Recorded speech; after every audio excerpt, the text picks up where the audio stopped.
찬송가 311장으로 찬송하겠습니다. 311장 찬송입니다.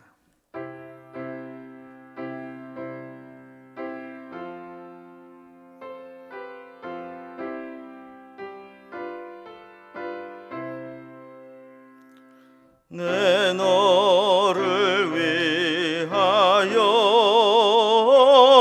몸 버려 피 흘려 내 죄를 속하여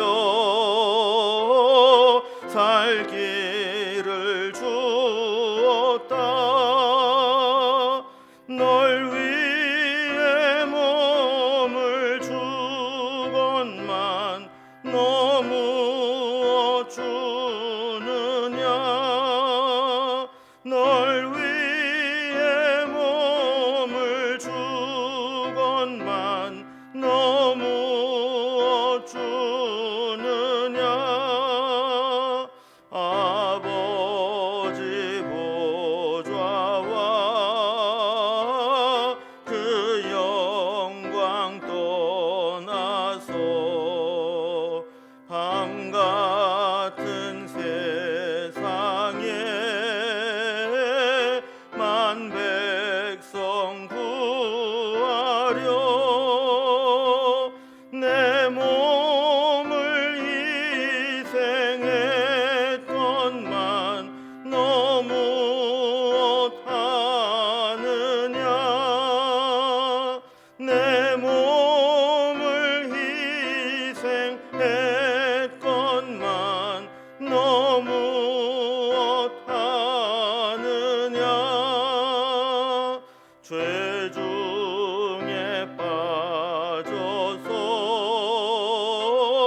영죽을 인생을 구하여 주려고 나 피를 흘렸다. 내 죄를 대속했건만 너무 어떠하느냐. 내 죄를 대속했건만 너무 어떠하느냐. 한없는 용서와 참 사랑 가지고 세상에 내려와 값없이 주었다. 이것이 귀중하건만 너무 어쭈느냐. 이것이 귀중하건만 너무 어쭈느냐.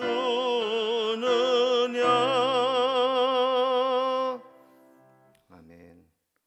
오늘 함께 나눌 하나님 말씀은 신약성경 마태복음 18장 21절에서 35절까지 말씀입니다. 마태복음 18장 21절에서 마지막 절까지 신약성경 30면에 있습니다. 말씀을 제가 봉독하겠습니다. 그때 베드로가 나와 이르되 주여, 형제가 내게 죄를 범하면 몇 번이나 용서하여 주리이까? 7번까지 하오리이까? 예수께서 이르시되 내게 이르노니 7번뿐 아니라 7번을 70번까지라도 할지니라.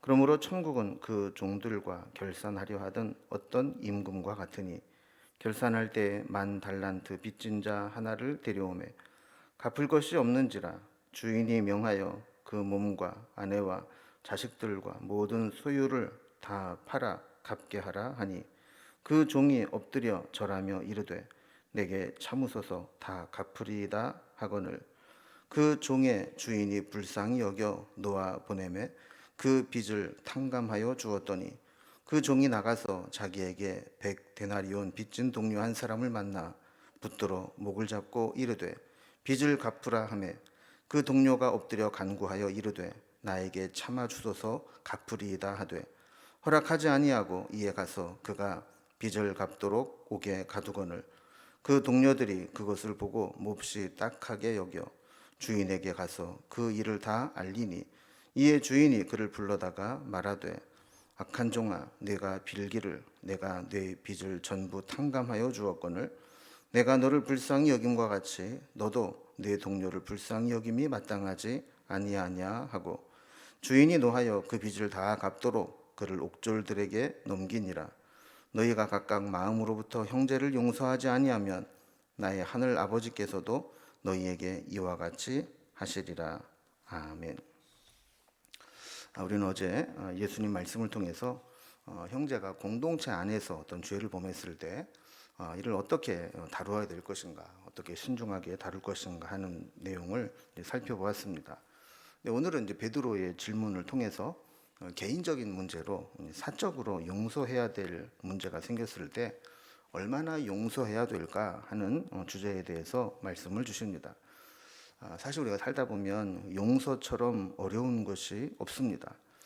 다른 사람의 문제라면 쉽게 용서하고 잊으라고 이렇게 이야기하기 쉽지만 이 자신에게 상처를 주고 나와 연관된 문제에 대해서는 이 감정이 앞서게 되고 말처럼 쉽게 용서하기가 잘 되지 않는 것이 사실입니다.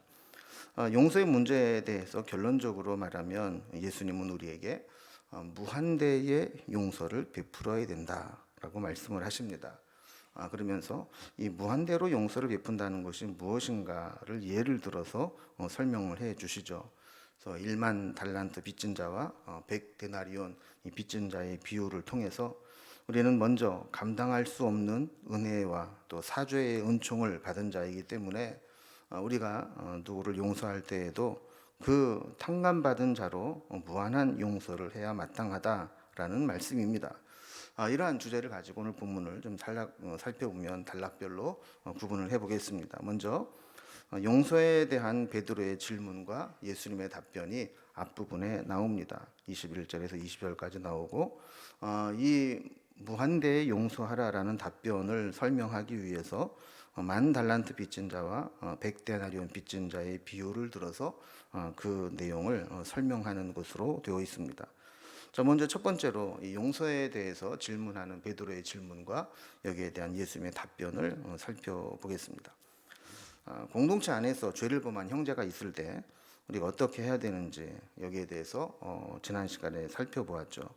자, 이런 이제 그 죄를 범한 형제에 대한 어떤 문제, 이 문제의 말씀을 들은 베드로가 이제 예수님에게 질문을 하는 겁니다. 이제 개인적으로 사적으로 형제가 나에게 잘못한 것이 있다면 내가 얼마나 용서를 해야 되겠습니까? 라는 질문이죠.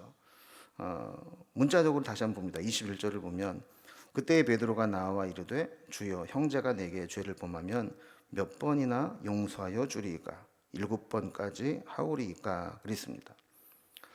당시의 유대 랍비들은 3번까지는 용서하라 이렇게 가르쳤습니다. 그러니까 우리도 뭐 비슷한 것 같아요. 뭐 3-4번 뭐 이런 얘기 하듯이 한 번 실수는 할 수 있는 것이고 3번까지는 용서하고 기회를 줘라 이렇게 가르쳤던 것 같습니다. 그런데 베드로는 여기에 더 관대하게 7번 정도 하면 됩니까? 라고 질문을 한 거죠. 아마 이 말씀의 뉘앙스에는 설마 7번까지 용서하라고 하실까? 이런 마음으로 질문을 했던 것 같아요. 근데 여기에 예수님의 대답을 보면 그 기대와는 다릅니다. 22절을 보면 예수께서 이르시되 내게 이르노니 7번뿐 아니라 7번을 70번까지라도 할지니라 그랬습니다. 그러니까 7번이나 뭐 7번씩 70번은 사실 횟수의 문제는 아닙니다. 그러니까 숫자적으로 490번 용서하고 그 다음에는 안 해도 된다 이런 의미가 아니라는 것이죠. 이 말은 7이라는 완전수와 많다라는 열 이런 것들이 조합된 숫자로서 무한대로 한없이 용서하라라는 의미를 가지고 있는 겁니다. 이제 잠시 후 살펴보게 될 23절 이하에 이어지는 예수님의 비유를 보면 그 의미가 어떤 횟수의 문제가 아니라 인간이 생각하고 있는 어떤 용서의 한계를 허물고 무한대로 끝까지 용서해야 된다라는 라는 가르침이라는 것을 알게 됩니다. 두 번째 단락을 봅니다. 이 말씀을 설명하기 위해서 비유를 드는데 만 달란트 빚진 자와 100데나리온 빚진 자의 비유입니다. 그러니까 우리가 사실 무한대로 용서해라, 한없이 용서해라 그랬을 때 그거를 받아들이는 게 사실 쉽지 않습니다. 이것을 설명하기 위해서 비유를 들어서 설명을 하는 겁니다. 23절을 보면, 자, 그러므로 천국은 그 종들과 결산하려 하던 어떤 임금과 같으니 그랬습니다. 그럼 모든 비유에는 그 앞부분에 어떤 단서가 있습니다. 어떻게 해석할 것인가. 이 비유는 어떤 이 세상에서 채무 관계를 말하고자 함이 아니고 천국은 무엇 무엇과 같다. 마치 마태복음 13장에서 천국 비유에서 천국에 대한 원리를 설명하는 것과 같다라는 겁니다. 자, 그럼 등장인물은 어떤 임금이 있고 임금과 결산을 하는 어떤 종들이 나옵니다. 자, 내용으로 볼 때 임금 앞에 결산을 받는 종들은 왕으로부터 어떤 재정 운영에 대해서 상당 부분 자율성과 또 자율성만큼 책임성을 부여받은 관료라는 것을 알게 됩니다. 자, 그런데 한 종이 재정 운영을 심하게 잘못해서 임금의 재정에서 상당한 손실을 가져온 종이 왕 앞에 결산을 받게 되었습니다. 24절을 보면 결산할 때 만 달란트 빚진 자 하나를 데려오매 그랬습니다. 이 왕의 재정에서 손실을 본 금액이 만 달란트입니다. 이게 우리는 얼마인지 잘 와닿지 않지만 이 달란트라는 금액은 상당한 액수입니다. 주일학교에서 달란트 시장에서 떡볶이 사 먹고 학용품 바꿔 사는 그런 정도가 아닙니다. 당시 달란트가 화폐 단위로 쓰일 때 6천 데나리온이었습니다. 한 데나리온이 노동자 하루 품삯이라고 볼 때 최소한도 20년치 해당하는 금액입니다. 우리가 보통 안식일 제하고 절기 제하고 그러면 1년에 일할 수 있는 날이 한 300일 정도 된다고 했을 때 1년 내내 돈 벌어봐야 300데나리온을 버는 겁니다. 6천 데나리온 그러면 20년 동안 안 쓰고 모아야 모을 수 있는 돈이죠. 근데 그게 1만 달란트입니다. 최소한도 20만 년 연봉에 해당되는 어마어마한 액수라는 겁니다. 아마 국책 사업에 큰 실수를 했거나 또 몇십 조를 날려먹은 것 같습니다. 25절을 보면 갚을 것이 없는지라 그래서 주인이 명하여 그 몸과 아내와 자식들과 모든 소유를 다 팔아 갚게 하라 그랬습니다. 이 금액은 이 관리자가 갚을 능력을 벗어났습니다. 왕은 그 책임을 물어서 이 관리를 그의 아내와 자식들과 함께 종으로 팔아서라도 손실분을 채워라라고 했습니다. 모든 것을 잃어버리고 죽음으로서야 그것을 갚을 수 있게 된 관리는 할 수 있는 것이 임금에게 자비를 구하는 것뿐이었습니다. 관리는 다급하게 임금에게 사정하며 은혜를 구하게 됩니다. 26절에 보면 그 종이 엎드려 절하며 이르되 내게 참으소서 다 갚으리이다 하거늘 그랬습니다. 급한 마음에 다 갚을 것이니 조금만 참아달라고 기다려달라고 부탁을 하는 것이죠. 그러나 임금은 이 관리가 그 막대한 빚을 갚을 수 없다라는 것을 알고 있습니다. 그래서 27절에 보면 그 종의 주인이 불쌍히 여겨 놓아보내며 그 빚을 탕감하여 주었더니 그랬습니다. 자, 그러니까 이 빚진 종은 어떻게 하든지 좀 시간을 벌어서 좀 연명해 보려고 했지만 임금은 갚을 능력이 없다는 것을 알고 이 천문학적인 빚 전체를 한순간에 탕감을 해준 것입니다. 만약에 이런 은혜가 없었더라면 이 종은 모든 것을 잃어버리고 심지어 아내와 자식들까지 종으로 다 팔아버리고 자신은 아마 죽음으로 그 책임을 해야 되는 그런 상황이었을 겁니다. 자, 그런 가운데 임금이 이 모든 빚을 탕감해 주었다. 여러분 이것은 아주 비현실적이고 초현실적인 탕감을 받게 된 겁니다. 자, 그런데 충격적인 반전이 그 다음에 일어납니다. 28절을 보면요, 그 종이 나가서 자기에게 100데나리온 빚진 동료 한 사람을 만나 붙들어 목을 잡고 이르되 빚을 갚으라 하매 그랬습니다. 자, 그 종이 나가서 간단하게 기록되어 있지만 얼마나 마음이 홀가분했을까요? 1만 달란트 빚진 것을 탕감받고 나서 왕 앞에 나갔을 때 얼마나 기분이 좋고 날아갈 것 같았겠습니까? 근데 나가서 자기 동료를 하나 만납니다. 근데 그 동료는 자기에게 100데나리온 빚진 동료입니다. 100데나리온도 사실 작은 금액은 아닙니다. 우리가 한 데나리온이 하루 품삯이라고 했으니까 100일치 금액입니다. 그러니까 적어도 아마 한 3개월 한 분기의 월급은 되겠죠. 그러나 이 100데나리온은 자기가 탕감받은 10,000달란트에 비하면 초라한 금액입니다. 60만 분의 1 정도밖에는 안 됩니다. 그런데 이 사람의 행동이 너무 괘씸합니다.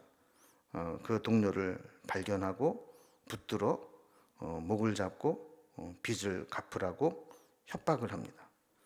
거친 언어와 무자비한 행동으로 그를 감옥에 가두고 만 것입니다. 도저히 10,000달란트 탕감받은 은혜를 입은 자라고는 상상할 수 없는 그런 무자비한 행동을 한 것이죠. 29절에 보면 그 동료가 엎드려 간과하여 이르되 나에게 참아 주소서 갚으리이다 하되 그랬습니다. 사실 이 말은 이 종이 임금에게 엎드려서 간구했던 것과 거의 똑같은 말입니다. 26절에서 그 종이 임금에게 했던 말, 그 말을 이 동료도 지금 똑같이 조금만 기다려주고 조금만 참아주면 내가 갚겠다라고 이야기를 하죠. 근데 사실 이 조금만 기다려달라 참아달라는 것이 좀 느낌이 다르죠. 100데나리온 빚진 자는 어떻게 하든지 노력을 하면 100데나리온은 갚을 수 있는 금액입니다. 그러나 1만 달란트는 아무리 시간을 주어도 그것을 갚을 수 없는 금액이었죠. 그럼에도 불구하고 이 종은 냉정하게 거절합니다. 그래서 30절을 보면 허락하지 아니하고 이에 가서 그가 빚을 갚도록 옥에 가두거늘 그랬습니다. 자기는 갚을 수 없는 엄청난 금액의 빚을 탕감받고 풀려났으면서 그것의 60만 분의 1도 안 되는 작은 빚을 진 동료를 무자비하게 목을 붙잡고 모욕을 주면서 감옥에 가두었다라는 겁니다. 이것은 상황을 아는 사람들이 본다면 공분을 일으키기에 충분한 일이었습니다. 31절에 보면 그 동료들이 그것을 보고 몹시 딱하게 여겨 주인에게 가서 그 일을 다 알리니라고 했습니다. 본문에는 동료들이 그것을 보고 몹시 딱하게 여겼다 그랬는데 아마 더 정확한 감정은 분노였을 것입니다. 공분이었을 겁니다. 아니 어떻게 자기는 10,000달란트를 탕감받아 놓고 겨우 100데나리온 빚진 자를 탕감해 주지 못할 망정 무자비하게 옥에 가두는가, 이런 마음을 품었을 겁니다. 그래서 이 종의 빚을 탕감해 준 임금에게 그 사실을 다 알리게 됩니다. 임금도 참 어처구니 없는 일 아니겠어요. 그래서 탕감해 주었던 종을 다시 불러드립니다. 그리고 32절과 33절을 보면 이에 주인이 그를 불러다가 말하되 악한 종아, 네가 빌기에 내가 네 빚을 전부 탕감하여 주었거늘 내가 너를 불쌍히 여김과 같이 너도 내 동료를 불쌍히 여김이 마땅하지 아니하냐라고 했습니다. 당연한 이야기죠. 은혜를 입은 자가 작은 은혜도 베풀지 못한다면 그것은 은혜 받을 자격이 없다라는 겁니다. 임금은 책망으로 끝나지 않았습니다. 34절에 보면 주인이 노하여 그 빚을 다 갚도록 그를 옥졸에게 넘겼다 그랬습니다. 이 비유는 아까도 말씀드린 것처럼 부채 탕감에 대한 내용이 아니고 천국의 원리입니다. 하나님 나라 백성들은 어떻게 살아야 되는가에 대한 이야기를 하고 있는 거죠. 이 비유를 이렇게 마무리합니다. 35절에 보면 너희가 각각 마음으로부터 형제를 용서하지 아니하면 나의 하늘 아버지께서도 너희에게 이와 같이 하시리라. 여러분 우리가 형제를 용서해야 된다. 아까 베드로가 7번 용서하면 됩니까? 그랬을 때 7번씩 70번이라도 용서해라. 무한대로 용서하라 했을 때 우리가 어떻게 그것이 가능합니까? 라는 생각을 가질 수 있지만 그렇게 할 수 있는 것은 아무나 하는 게 아니고 하나님 나라의 백성, 천국 백성만 가능하다라는 거예요. 하나님으로부터 이런 엄청난 은혜, 마치 1만 달란트 빚을 탕감받은 것과 같은 은혜를 입은 사람만 다른 사람을 용서할 수 있다라는 거예요. 그래서 이 은혜를 안다면, 내가 받은 은혜가 어떤 것인가를 안다면 마음으로부터 용서하지 못할 일이 없다라는 것이죠. 용서는 결국 죄의 크고 작음의 문제가 아니라 내가 얼마나 큰 은혜를 경험했느냐의 문제라는 것을 우리가 보게 됩니다. 그래서 우리의 힘으로는, 우리의 인격으로는, 우리의 도덕으로는 용서할 수 없는 상황이라 할지라도 은혜를 받은 것을 기억한다면 그 은혜로 인하여 용서할 수 있게 되는 것, 이것이 천국의 원리요 하나님 나라의 백성의 원리라는 것입니다.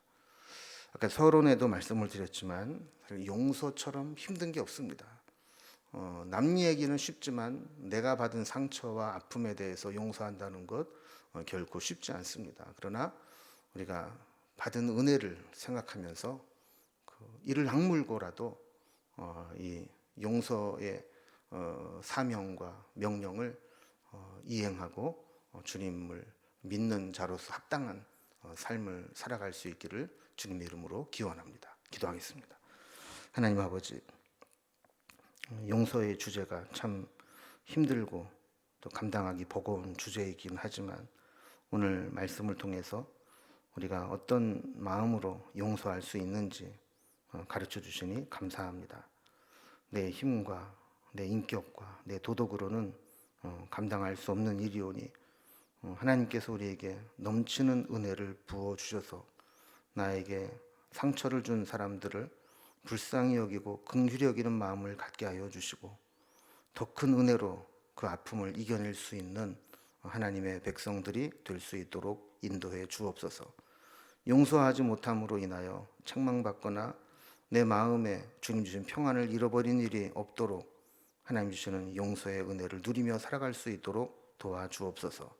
주님께 우리의 모든 삶을 부탁드리며 예수님의 이름으로 기도드리옵나이다. 아멘.